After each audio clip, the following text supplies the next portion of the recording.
I want to create multiple rectangles that move separately. The problem, I'd have to create separate variables for every rectangle that I want to create. The solution? Tables. Tables can not only be used as lists, they can also be used as objects. I can't find a good way to explain objects in words, so let's just make one. In LÖVE, create a table called rectangle. In the last video I showed you how you can assign a variable on a position in the list by doing rectangle1 equals apple. But we can also use strings. For example, rectangle width equals 100. Width, in this case, is what we call a key or a property. So rectangle now has the property width with a value of 100. Luckily, we don't need to use strings every time we want to create or edit a property. The common way to make a property is with a dot. So rectangle.width equals 50. Let's add some more properties to the rectangle. Rectangle.x equals 300. Rectangle.y equals 200. Rectangle.height equals 50. And now let's draw the rectangle. LÖVE.graphics.rectangle, line, rectangle.x, rectangle.y, rectangle width, rectangle height.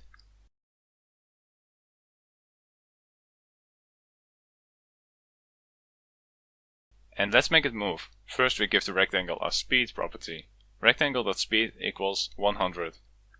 And then in the updater, rectangle.x equals rectangle.x plus rectangle.speed times delta time.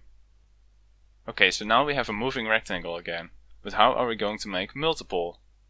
With a function and a table. Create a new function called createRectangle. Remember, camel casing. Move all the code of creating the rectangle inside the function. And at the end of the function we type return rectangle. So inside our function we create a table, give it properties and return it. Now we need to make a table where we can store our rectangles in. In LÖVE.load, create a table called list of rectangles. Once again, camel casing. We want to add a rectangle every time we press space. For this, we will be using another LÖVE callback, the function LÖVE.keyPressed. Add the parameter key. Now every time we press a key, it will activate this function. Create an if statement inside the callback. If key equals space, then end. And remember, two equal signs for comparing.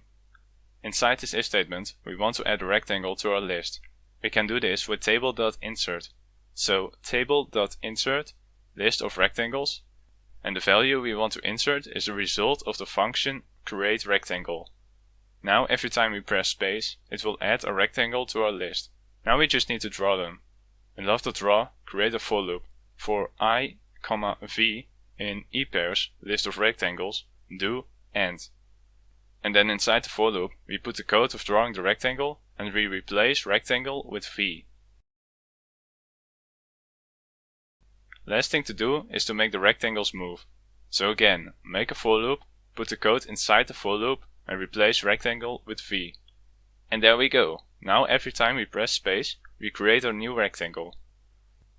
Now, if you have barely any idea of what we're doing here, don't worry, that's normal. It might take a while before it clicks. Just keep following the tutorials and rewatch them when needed. Soon we'll be creating a game together and that will help greatly with understanding the code.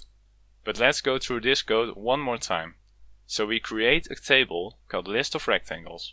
We add a table or object to this list every time we press space, because we call a function and this function creates a table and returns it. And this returned value is what we put inside our list. The for loop goes through all the objects in the list, and this way we update and draw all the rectangles.